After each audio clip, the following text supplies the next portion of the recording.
قاری محمد طیب قاسمی کے YouTube channel کو سبسکرائب کیجیے اور امن کے پیغام کو پھیلانے میں ہماری مدد کیجیے اور نیچے دیے گئے ہوئے بیل آئیکن کو کلک کریں تاکہ ہر آنے والی نئی ویڈیو آپ کو براہ راست مل سکے۔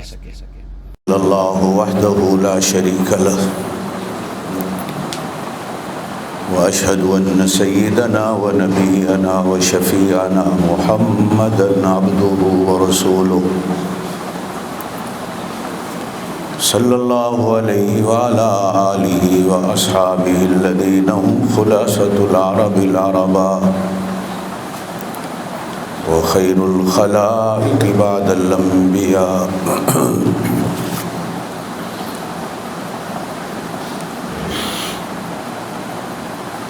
اما بعد فقد قال اللہ تبارک وتعالی فی کلام المجید والفرقان الحمید۔ اعوذ باللہ من الشیطان الرجیم، بسم اللہ الرحمن الرحیم۔ یا ایھا الذین آمنوا کتب علیکم الصیام کما کتب علی الذین من قبلکم لعلکم تتقون، ایاما معدودات۔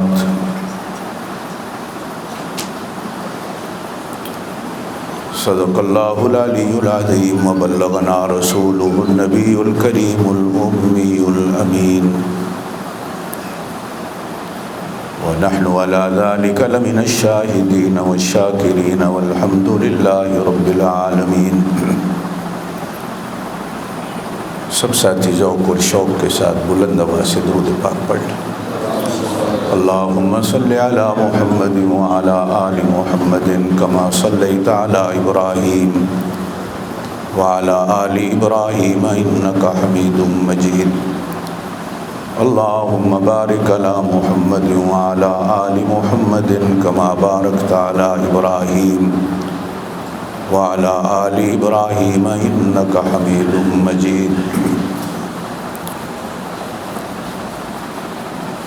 بادشاہ جرم مارا درگزار، ما گناہ گاریم تو آمرزگار۔ تو نکو کاری و ما بد کردیم، جرم بے اندازہ بے حد کردیم۔ نداریم غیر استو فریاد رستو، یاسیاں را خطا بخش و بس۔ نگہدار مارا زراہ خطا، خطا در گزارو ثوابم نما۔ زباں تا بود در دہاں جائے گی، ثنائے محمد بود دل پذیر۔ سوار جہانگیر یکراں براق، کہ بگذشت از کسر نیلی رواق۔ اللہم صلی علی سیدنا و مولانا محمد وعلی آل سیدنا و مولانا محمد وبارک وسلم۔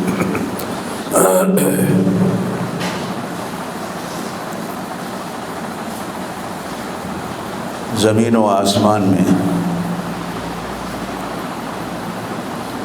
اللہ ہی کا حکم چلتا ہے۔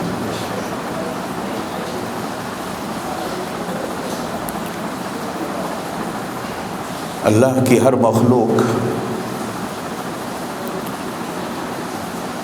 وہ ہواؤں میں رہنے والی ہو یا جنگلوں میں رہنے والی ہو، خشکی میں رہنے والی ہو یا تری میں رہنے والی ہو،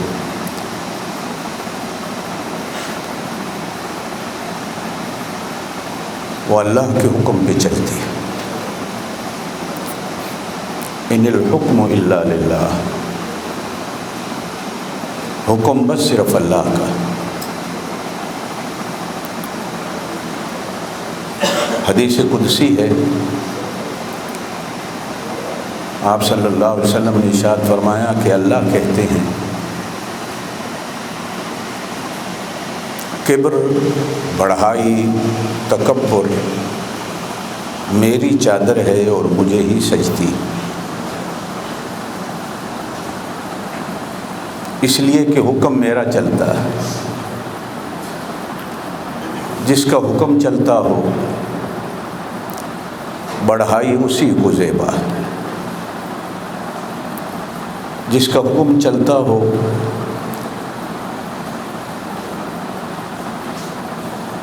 تکبر بھی اسی کو سجدہ۔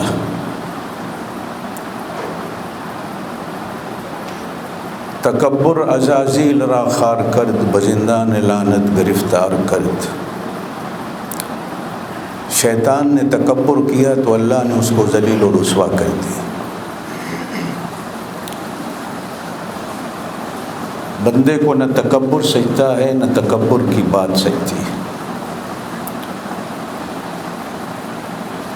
اس لیے کہ یہ ایک ناپاک قطرے سے بنا ہے، پلید قطرے سے بنا، مٹی کا بنا ہوا پتلا جس نے کل فنا ہو جانا ہے۔ وہ کس چیز پر غرور کرتا ہے؟ بندے کی شان عاجزی ہے، فقیری ہے، مسکینی ہے۔ تکبر اللہ کی شان ہے اور اللہ کی بڑائی۔ اور بندہ جتنا عاجز ہوگا اللہ کو اتنا ہی زیادہ محبوب ہوگا۔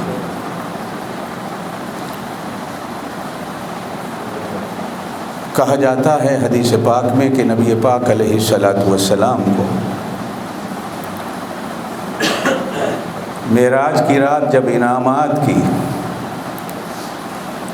اللہ پاک کی طرف سے دستار بندھائی گئی تو ارشاد ہوا میرا محبوب نبوت کے ساتھ ساتھ بادشاہی بھی چاہیے۔ عرض کیا اللہ نہیں، مجھے نبوت کے ساتھ ساتھ بندگی چاہیے کہ میں تیرا بندہ بن کر رہوں۔ شاید یہی وجہ ہے کہ سفر معراج کی ابتدا بھی بے عبدہی سے شروع ہوتی ہے اور اس کی انتہا بھی بے عبدہی پر ہوتی ہے۔ گیا تھا تو بھی بندہ تھا، واپس آیا تو بھی بندہ تھا۔ یہ ماہ مبارک جو ہے جسے ہم رمضان المبارک کہتے ہیں،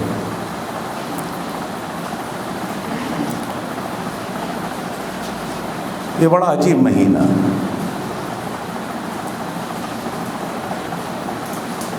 یہ بندے کو عاجز بناتا،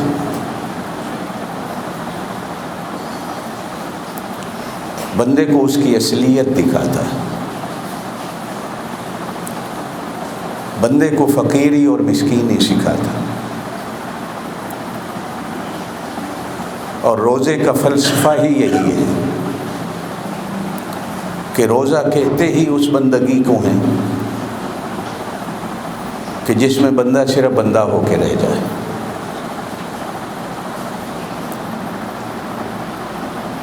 پہلے تو ظہر کے بعد کا روزے کی حالت میں جب وقت شروع ہوتا ہے تو بندے کو اپنی حقیقت نظر آتی ہے، اور پھر جب 15 رمضان المبارک گزر جاتی ہے تو باقی 15 میں پھر بندے کو اور اپنی بندگی نظر آتی کہ میں کیا ہوں۔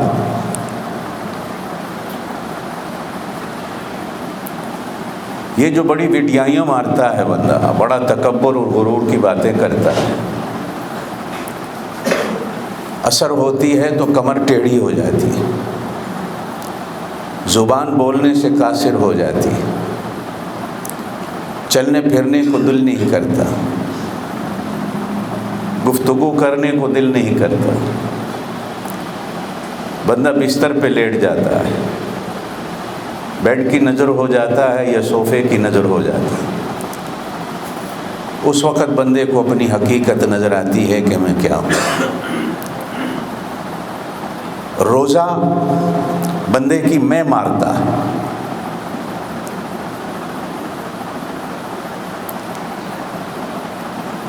آج تک جس نے بھی اپنے اللہ کو پایا ہے اس نے عاجز ہو کر پایا۔ غرور اور تکبر میں رہ کر کبھی بھی کسی بندے نے اپنے اللہ کو نہیں پایا۔ جتنے عاجز ہوتے چلے جاؤ گے. ایک بزرگ کی بڑی عجیب بات ہے کہ جب بندہ کہتا ہے نا میں، پھر کہتا ہے میں، پھر کہتا ہے میں، تو یہ میں تو بکری کرتی، اور بکری ایک دن چھری کے نیچے آ جاتی. سالار کا جانا، جرنل کا جانا، بادشاہ کا جانا، امیر کا جانا، رسول کا جانا، پیر کا جانا، امام کا جانا، مقتدی کے لیے، مرید کے لیے، امتی کے لیے، عوام کے لیے پریشانی کا باعث تو ہوتا ہے نا کہ بڑا جا رہا ہے میں بیٹھا ہوا ہوں.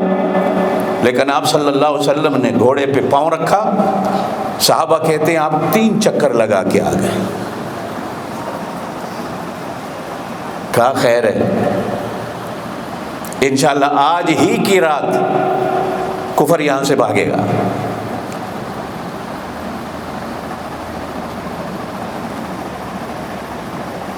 اسی غزوے میں صحابہ کرام نے بھوک کی وجہ سے پیٹ پر پتھر باندھے ہوئے تھے کہ پیٹ وزنی لگے، بھوک کا احساس نہ ہو. تو ایک صحابی نے آ کر نبی پاک صلی اللہ علیہ وسلم سے عرض کی یا رسول اللہ پیٹ پر پتھر باندھے ہوئے ہیں. کرتا اٹھایا، ایک پتھر باندھا ہوا ہے. نبی پاک صلی اللہ علیہ وسلم نے اپنا کرتا اٹھایا تو 2 پتھر بندھے ہوئے تھے، 2 پتھر بندھے ہوئے تھے.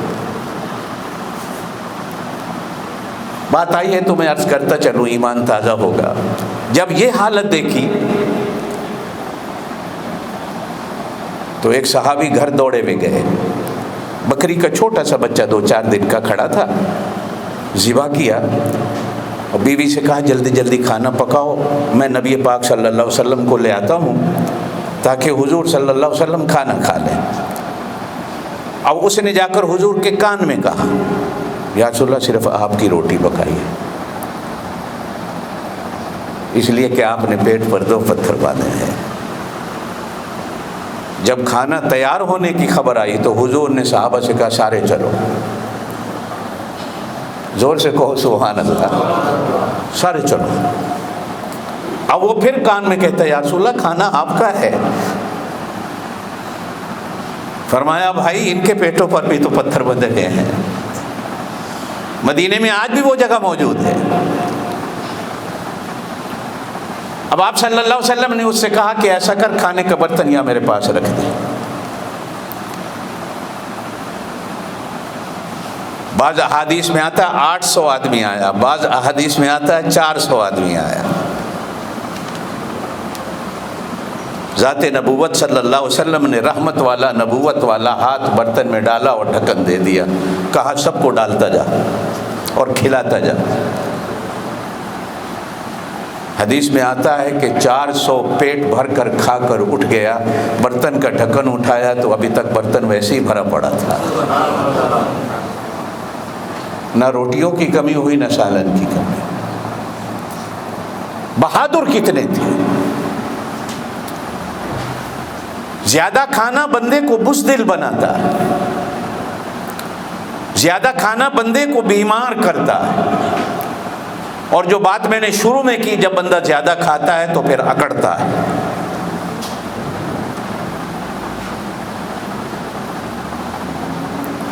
کم کھانا انسان کو بہادر بناتا ہے، کم کھانا انسان کو عقل مند بناتا ہے. بندہ جب زیادہ کھاتا ہے تو دماغ پر بھی غشی طاری ہو جاتی ہے. یہ تجربے کی باتیں ہیں. قرآن و حدیث پر آپ یقین نہ کریں، تجربہ کر کے دیکھ لے بندہ.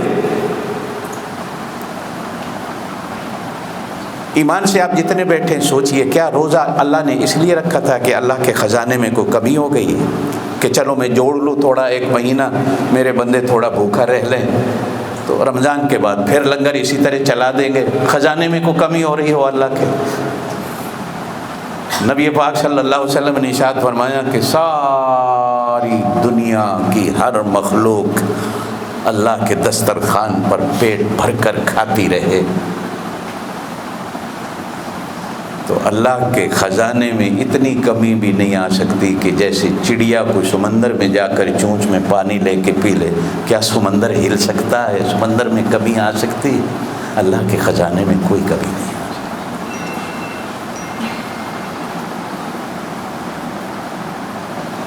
اور پھر سب سے بڑی چیز کہ بھوکا رہنا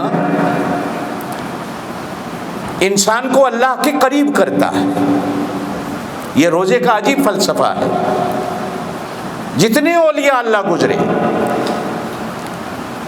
کسی نے 40 دن کا فاقہ کیا، کسی نے 21 دن کا فاقہ کیا،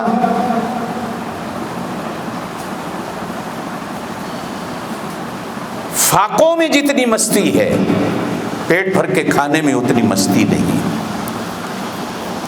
بھوکا رہنا انسان کو اللہ کے قریب کرتا ہے۔ کیوں؟ نہ کھانا نہ پینا یہ میرے اللہ کی صفت ہے۔ اللہ کھاتے ہیں؟ زور سے بولو۔ اللہ کھاتے ہیں؟ اللہ پیتے ہیں؟ نہیں پیتے نا، نہ کھاتے۔ اللہ کی بیوی بچے ہیں؟ نہیں ہے نا۔ اللہ نہ کھاتے ہیں نہ پیتے ہیں۔ اللہ یہ تو تم سے مطالبہ نہیں کرتا کہ تم ہمیشہ نہ کھاؤ نہ پیو، بلکہ وہ کہتا ہے میرے دسترخوان سے کھاؤ، دسترخوان سے پیو، لیکن کچھ دن زندگی میں ایسے لاؤ کہ میری طرح ہو جاؤ۔ میں نہ کھاتا ہوں نہ پیتا، مجھے پتا ہے تم 24 گھنٹے نہیں رہ سکتے کھانے پینے سے، اس لیے کہ میں تمہاری مشینری کو بنانے والا ہوں، مجھے پتا ہے اسے پیٹرول ڈیزل چاہیے، اسے تیل چاہیے، لیکن کچھ دن میں ایسا قادر بھی ہوں کہ بغیر پیٹرول اور بغیر تیل کے بھی تمہاری گاڑی چلا دوں، اور ایسی چلاؤں کہ دنیا میں اس کا مقابلہ نہ ہو، میری طرح ہو جاؤ۔ اب اللہ کی طرح کون ہو سکتا ہے؟ وہ تو لیسا کمثلہ ہے، اس کی تو مثال ہی نہیں ہے۔ اس جیسا کون ہو سکتا ہے؟ ہمارا ایمان ہے، اس جیسا کون ہو سکتا ہے؟ لیکن صدقے جائیں کہ وہ بندوں سے کہتا ہے بے شک تم میرے جیسے نہیں ہو سکتے، لیکن میں چاہتا ہوں کہ میری یہ ایک صفت اپنا لو تھوڑے دنوں کے لیے اور تھوڑے وقتوں کے لیے۔ شروع میں جب رمضان المبارک آیا، یہ روزے جو ہے نا 2 ہجری میں فرض ہوئے۔ کب؟ آپ صلی اللہ علیہ وسلم مکے میں تھے، روزہ فرض نہیں ہوا۔ مدینے میں جب آپ تشریف لے گئے، معاشرہ بنانا تھا اسلام کا، ماحول بنانا تھا اسلام کا، وہاں اللہ پاک نے دوسرے سال کہا کہ اب رمضان المبارک کے روزے رکھو۔ اس سے پہلے روزے نہیں تھے۔ جب شروع میں رمضان آیا، جب شروع میں روزے آئے، تو رات کو بھی کھانے پینے پر پابندی تھی۔ صرف افطاری کے وقت جس نے کھا لیا، سحری بھی نہیں تھی، صرف افطاری کے 5-10 منٹ کھانے کی اجازت تھی، اس کے بعد کسی کو رات کو کھانے کی اجازت نہیں تھی۔ مشکل تھا۔ ایک صحابی مزدور تھے، لوہار تھے، سارا دن اس نے دکان پہ لوہا کوٹا۔ اس زمانے میں یہ اسٹیل ملیں تو نہیں تھی کہ لوہے کے کاروبار ہوتے تھے، صرف یہی ہوتا کہ رمبی داتری، ذمہ داروں کے کام آنے والی چھوٹی موٹی چیز بناتا۔ اس کے لیے بھی ہتھوڑا، اور ہتھوڑا بھی وہ ودھان والا بڑا چلانا پڑتا تھا جو گاؤں میں ہوتا ہے لوہاروں کے پاس۔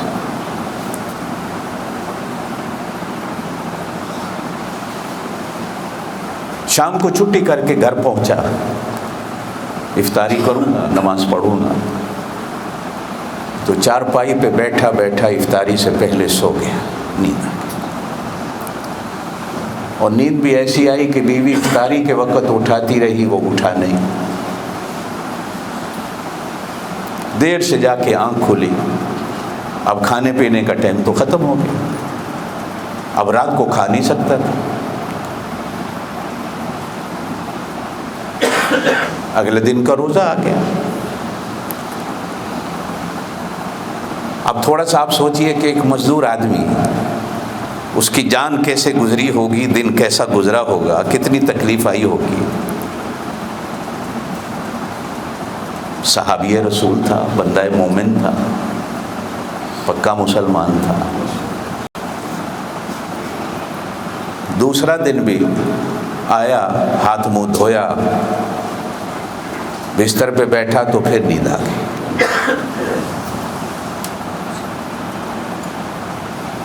پھر آنکھ نہیں کھلی۔ اللہ جب رات ہوئی تو نبی پاک صلی اللہ علیہ وسلم کی صحبت میں جا کر عرض کرتا ہے، یا رسول اللہ میرے ساتھ یہ حال ہو گیا ہے، اللہ سے کہیں کو نرمی کرے۔ مزدور آدمی، علماء نے لکھا ہے کہ ابھی بیٹھا ہی تھا دربار رسالت میں کہ جبریل قرآن کی آیت لے کے آ گئے کہ میرا نبی اپنی امت سے کہہ دو کہ آج کے بعد رات کو کھانا پینا بھی حلال، بیوی بھی حلال، افطاری اور سحری 2 ٹائم کھایا کرو، ساری رات کھاتے پیتے رہو، ہماری طرف سے کوئی رکاوٹ نہیں۔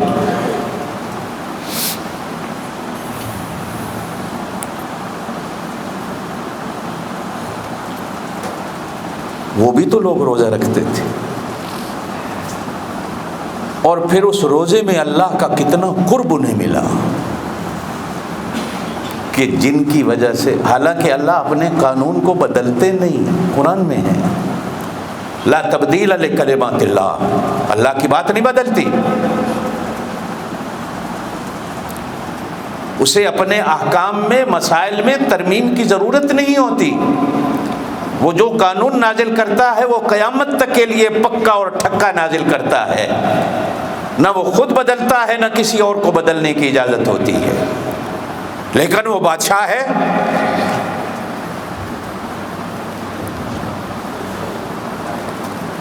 یہ سورہ فاتحہ ہم پڑھتے ہیں نا، آپ پڑھتے ہیں نا، الحمدللہ رب العالمین، ٹھہر جاؤ۔ جب بندہ کہتا ہے تو ادھر سے اللہ کہتے ہیں، میرا بندہ کس طرح میری شان بیان کر رہا ہے۔ آپ نے کہا الرحمن الرحیم، اللہ فرشتوں سے کہتا ہے دیکھو میرا بندہ کس طرح میری بزرگی کو بیان کر رہا ہے۔ آپ نے کہا مالک یوم الدین، اللہ فرشتوں سے کہتا ہے دیکھو میرا بندہ کس طرح میری بادشاہی کا اقرار کر رہا ہے۔ آپ نے کہا ایاک نعبد و ایاک نستعین۔ سورہ فاتحہ کے 3 حصے ہیں،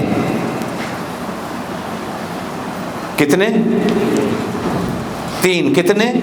الحمدللہ رب العالمین، الرحمن الرحیم، مالک یوم الدین، یہ ایک حصہ، یہ ساری اللہ کی شان ہے۔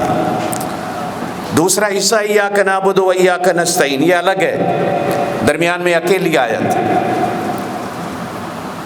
تیسرا حصہ اہدنا الصراط المستقیم سے لے کر ولا الضالین تک، یہ ایک پورا حصہ ہے۔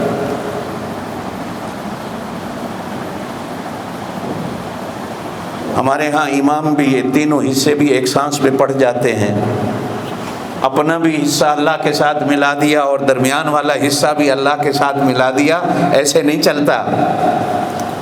اگر کسی نے بہت ہی کرنا ہو تو الحمدللہ رب العالمین الرحمن الرحیم مالک یوم الدین، ٹھہر جاؤ، یہ اللہ کی شان تھی۔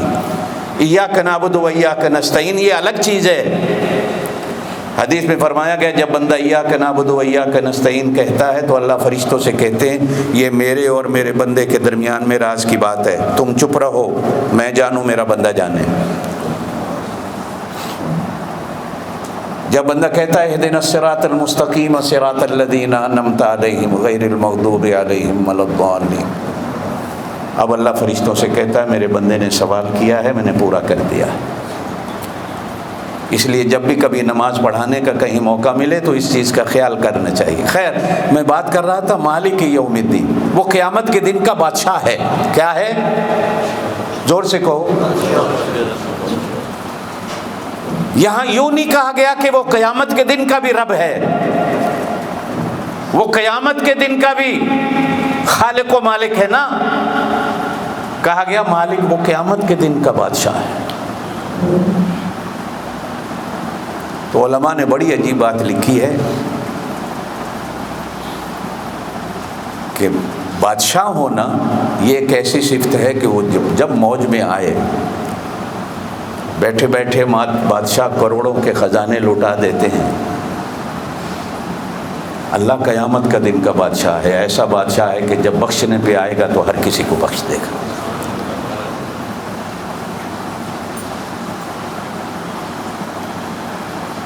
روزہ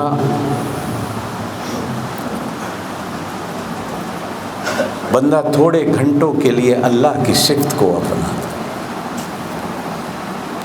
گویا کہ روزے دار اللہ جیسا ہو۔ اللہ سخی ہے، کہو اللہ، زور سے، اللہ سخی ہے۔ یہ بھی روزے کے فلسفے میں ہے کہ روزہ بندے کو سخی بناتا، سخی بناتا۔ حضرت عائشہ رضی اللہ تعالیٰ عنہ فرماتی ہیں کہ باقی 11 مہینے بھی حضور صلی اللہ علیہ وسلم کی سخاوت کا دریا بہتا تھا، لیکن جب رمضان المبارک آتا تو حضور صلی اللہ علیہ وسلم کی رحمت کا اور سخاوت کا دریا جوانی اور موج پہ آ جاتا تھا۔ گویا کہ اس مہینے میں بندہ اللہ کی صفت کو اپنا لیتا، نہ کھانا نہ پینا، سخاوت، کھلانا پلانا، نہ وہ خود کھاتا ہے نہ پیتا ہے، کھلاتا ہے اور پلاتا ہے۔ نہ تم نے کھانا ہے نہ پینا ہے کچھ گھنٹوں کے لیے، اور اس مہینے میں اللہ کی دوسری صفت کو بھی اپنا لو۔ صرف یہ نہیں کہ نہ کھانا ہے نہ پینا ہے، بلکہ اس صفت کو اپنا لو کہ کھلانا ہے اور پلانا ہے۔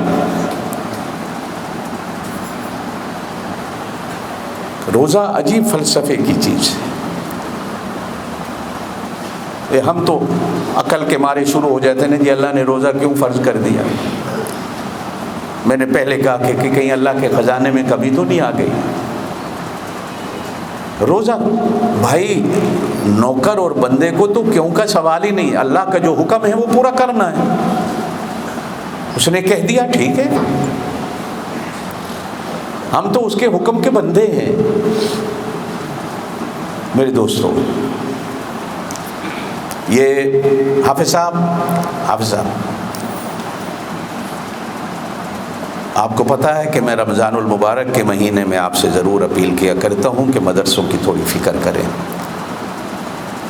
شاید ہماری کمی اور کمزوری کی وجہ سے اوپر والی ہماری چھت کا کنٹیکٹ ختم ہو گیا ہے، آگے ہم بھی کرنے سے معذور اور مجبور ہیں۔ شاید رمضان کے بعد یہاں 2 جمعے ہم کرائیں، اس لیے کہ 1 جمعے میں آپ کی تعداد پوری نہیں ہوگی، اوپر والی چھوڑ رہے ہیں کہ کرایہ پورا نہیں ہوگا۔ بے شک کرونا کی وجہ سے آپ کے کاروبار کے حالات بھی کمزور ہوئے، میں یہ نہیں کہتا، لیکن پھر بھی تھوڑی توجہ چلائیں۔ جو ساتھی $10 دیتا ہے وہ 20-50 اس ماہ مبارک میں سخا کا مظاہرہ کرو، اس لیے کہ یہ مہینہ سخاوت کا مہینہ ہے۔ اللہ کی اس صفت کو اپناؤ، کھلانا اور پلانا، دینا۔ جب آپ صلی اللہ علیہ وسلم نے یہ بات ارشاد فرمائی تو بعض صحابہ کرام نے عرض کی یا رسول اللہ ہمارے پاس تو اتنی طاقت ہی نہیں کہ کسی کو کھانا پیٹ بھر کر کھلا دیں۔ تو اس کا مطلب ہے اجر اور ثواب تو سارے وہ لے جائیں گے جو کسی کو پیٹ بھر کے کھلا دیں، ہم غریب تو رہ گئے، ہمیں کیا ملے؟ تو آپ صلی اللہ علیہ وسلم نے ارشاد فرمایا اگر تم نے کسی کو کھجور کا 1 دانہ بھی کھلا دیا تو پیٹ بھر کے کھلانے والے کے برابر ثواب ہو جائے۔ اگر تم نے کسی کو لسی کا ایک گھونٹ پلا دیا، او مزقت لبن، حدیث کے اندر جو لفظ ہے، لسی کا ایک گھونٹ پلا دیا. صحابی نے عرض کی یا رسول اللہ ہمارے گھر میں جانور ہی نہیں جو دودھ دینے والے ہوں کہ ہم لسی بنائیں. تو آپ صلی اللہ علیہ وسلم نے ارشاد فرمایا پانی کا ایک گھونٹ بھی پلا دیا تو جس نے روح افزا کے شربت پلائے، جس نے سندل کے شربت پلائے، جتنا اس کو ثواب مل گیا تمہیں ایک پانی کا گھونٹ پلانے کا بھی اللہ پاک ثواب دے. اس لیے کہ یہ سخا کا مہینہ ہے. اس مہینے میں جو دے گا اس کا کم نہیں ہوگا، بلکہ کہا گیا ایک کے بدلے میں اللہ 70 دے گا، ایک کے بدلے. میری دوسری درخواست آپ سے ہوگی آج کہ جو ساتھی ختم نبوت کے ممبر نہیں، اللہ کے لیے یہ آپ نے مجھے نہیں دینا، آپ نے مولانا علی صاحب کو، آپ نے اللہ کو دینا ہے. 100 200 300 500 جتنی طاقت ہے کہ آپ میرا نام لکھ لیں جی، میں آٹو پہ مہینے میں آپ کو اتنا دیا کروں.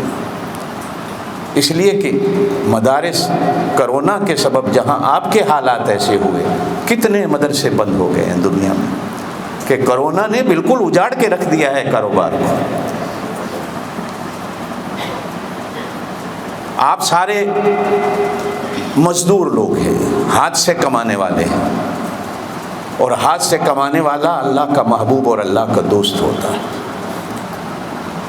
اور اللہ کے نام پر دینا بھی وہی زیادہ دینے والا ہے جو اپنے ہاتھ کی کمائی اور مزدور ہے. باقی لوگ تو سوچتے رہتے ہیں کہ بینک بیلنس میں کمی نہ ہو جائے. اس کی طرف ضرور آپ نے توجہ دینی ہے کہ یہ مہینہ سخا کا مہینہ ہے. یہ 4 جمعے یا رات کو تراویح میں ہم کچھ آپ کو تکلیف دے دیا کریں گے، تو اللہ کی رضا کے لیے آپ نے، ہاں میں بات کر رہا تھا کہ یہ مہینہ اللہ پاک آپ کو اپنے جیسا بنانا چاہتا ہے. تھوڑے گھنٹوں میں اللہ کی صفت کو اپنا.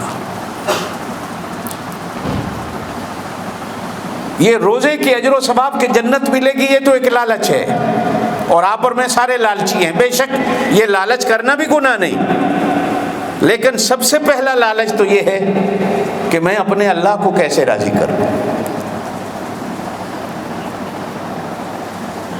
اچھا جتنے بھی حکم ہیں قرآن میں، یا ایھا الذین آمنو سے تقریباً قرآن میں 88 کے قریب اللہ کے حکم ہیں، جہاں اللہ پاک نے یا ایھا الذین آمنو سے خطاب، واعظ اور تقریر کی ہے، بیان کیا. جہاں روزے کو اللہ نے بیان کیا، یا ایھا الذین آمنوا کتب علیکم الصیام کما کتب علی الذین من. یہ بڑا عجیب ترغیبی بیان ہے، توجہ دلانے کا کہ میرا بندہ میرا حکم سن کر پریشان نہ ہو جا کہ اللہ نے یہ کیا حکم دے دیا ہے. نہ نہ نہ نہ نہ، کما کتب علی الذین من قبلکم. صرف تو نہیں، تیرے سے پہلے جتنے تیرے وڈے گزرے ہیں نا، سب پر روزے تھے. ایک ترغیب دلائی ہے. حکم جو ہوتے ہیں 2 طریقے سے ہوتے ہیں، ایک ہوتی ہے ترغیب، ایک ہوتی ہے ترہیب. ترغیب ہوتی ہے کہ آپ صبح بیٹے کو اٹھاؤ، بیٹا اٹھ جا، سحری کا وقت جا رہا ہے، سحری کر لے، نماز پڑھ. اسے ترغیب کہتے ہیں، پیاس. ایک ہوتی ہے ترتیب، جب وہ نہیں اٹھتا تو پھر آپ ڈنڈا اٹھاتے، اٹھنا کہ نہیں کھوتیا، اتنی دیر ہو گئی ہے تو کہنا پہ اٹھ نماز پڑھ، اٹھنا ہی نہیں ہے. اسے ترہیب کہا جاتا ہے. اور ترغیب ہے میرا پتر اٹھ نماز کا ٹائم. میرے اللہ نے جہاں ترہیب دینی تھی وہاں ترہیب بھی کی ہے، ڈنڈا بھی اٹھایا. لیکن روزے کا حکم اللہ نے ترغیب سے دیا، یہاں ڈنڈا نہیں لیا. فرمایا کما کتب علی الذین من قبلکم، تو اس سے جو پہلے گزرے ان پر بھی روزے تھے. اور ساتھ یہ بھی کہا، جانتا ہے میں نے روزہ کیوں رکھا ہے؟ تاکہ تو میرے جیسا ہو جائے، تاکہ تیرے دل میں آ جاؤں. یہ جو قرآن کا جملہ ہے نا، لعلکم تتقون، تاکہ تم متقی بن جاؤ. اس کا میں اپنی زبان میں معنی کروں تو معنی یہ بنتا ہے کہ روزہ میں نے اس لیے فرض کیا ہے کہ تیرے دل میں آ جاؤں، مینوں اپنے دل وچ جگہ دے. یہ ہے ترغیب. حالانکہ دل اسی کا خزانہ ہے، کہو بے شک اسی کا گھر ہے، لیکن پھر بھی وہ تمہیں کہتا ہے مینوں تھوڑی جی اجازت دے. ہمیشہ تو دینی الگ، اس مہینے میں تو دے دے.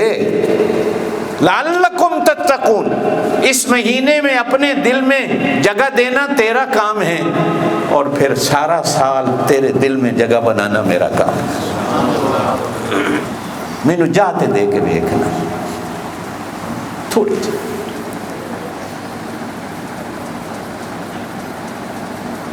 وہ کتنا خوش قسمت بندہ ہے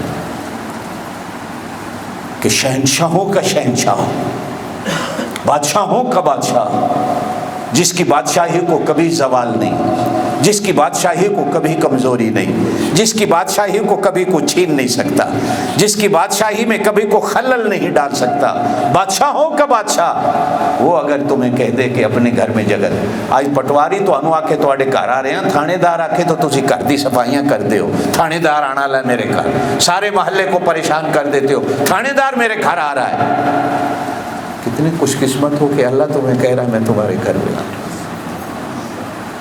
اٹھ فریدا ستیا جاگ سویرے، تے جھاڑو دے وچ مسیت، تو ستا رب جاگدا اے تیری ڈاڈے نال پریت. رمضان کی راتوں میں اٹھ جھاڑو لگا، اللہ میں کیوں لگاؤں؟ ادھر سے آواز آتی ہے میں نے آنا ہے. گلیاں صاف کر، گھر کی صفائی کر، چھڑکاؤ کر. اللہ میاں تو آ رہا ہے، میں اتر کے چھڑکاؤ کروں. اللہ میں خوشبوئیں لگاؤں، میں کیا کروں، کس طرح جھاڑی دوں؟ اللہ کہتے ہیں 16 گھنٹے 14 گھنٹے اپنی آنکھوں کو، اپنے کان کو، اپنے دل کو، اپنے دماغ کو، اپنے ہاتھوں کو، اپنے پیٹ کو صاف کر لے. ان کو صاف کرنا تیرا کام، تیرے دل میں آ کر ڈیرا لگانا میرا کام. کسی نے کہا اللہ عرش پہ ہے، کسی نے کہا اللہ ہر جگہ ہے. بے شک وہ عرش پہ بھی ہے، کہو بے شک وہ ہر جگہ ہے، کہو بے شک وہ یہاں بھی ہے. او اللہ کے بندو، جس کعبے کو ابراہیم علیہ السلام نے بنایا، اینٹوں کا بنا ہوا ہے، ابراہیم علیہ السلام نے بنایا، وہ بیت اللہ ہے. تیرے دل کو بنانے والا میرا اللہ ہے، اپنی قدرت سے بنانے والا ہے. نہ گارا لگایا، نہ سیمنٹ لگائی، نہ اینٹیں لگائی، اپنا نور سے بنایا دل تیرے ایمان والے. اللہ کہتے ہیں اس مہینے میں نو تھوڑی جی جا دے دے. وَإِذَا سَأَلَكَ عِبَادِي عَنِّي فَإِنِّي قَرِيبٌ، میں تیرے نیڑے نیڑے، تیرے نیڑے نیڑے آ جاواں. پیچھے بھی روزے کے مسئلے، اگے بھی روزے کے مسئلے، درمیان میں آ گئی یہ آیت وَإِذَا سَأَلَكَ عِبَادِي عَنِّي فَإِنِّي قَرِيبٌ. اے میرا محبوب، تجھ سے میرے بندے پوچھتے ہیں اللہ ہم سے کتنا قریب ہے، کتنا نزدیک ہے. فرمایا رمضان کا مہینہ آ جائے بس ایسے جھاتی مارو میں تواڈے نیڑے نیڑے. ہر وقت دل میں لیے پھرتا ہوں تصویریں یار، جب نظر جھکائی دیکھ لیا. اپنے اس یار کو اس مہینے میں یہاں رکھ لو، یہ اس کی جگہ ہے، یہ کڑیاں دی جگہ نہیں، یہ منڈوں کی جگہ نہیں، یہ گندگی کی جگہ نہیں، یہ دنیا والوں کی جگہ نہیں. آپ نے کبھی کس کو دل دے دیا، کبھی کس کو دے دیا، کبھی دل میں کس کو بٹھا لیا، کبھی دل میں کسی کو بٹھا لیا، کبھی دل میں. اللہ کہتے ہیں میرا گھر ہے یہ. روزہ بے شک لالچ ہے، روزے سے جنت ملتی، لیکن اگر ایک بات کہہ دوں آخری، تو روزے سے تمہیں تمہارا اللہ ملتا. اللہ پاک آپ کو مجھے عمل کی توفیق دے. یہ مہینہ برکتوں والا اللہ آخر تک ہم سب کو نصیب فرمائے. سبحان ربک رب العزت عما یصفون وسلام علی المرسلین الحمد للہ رب العالمین.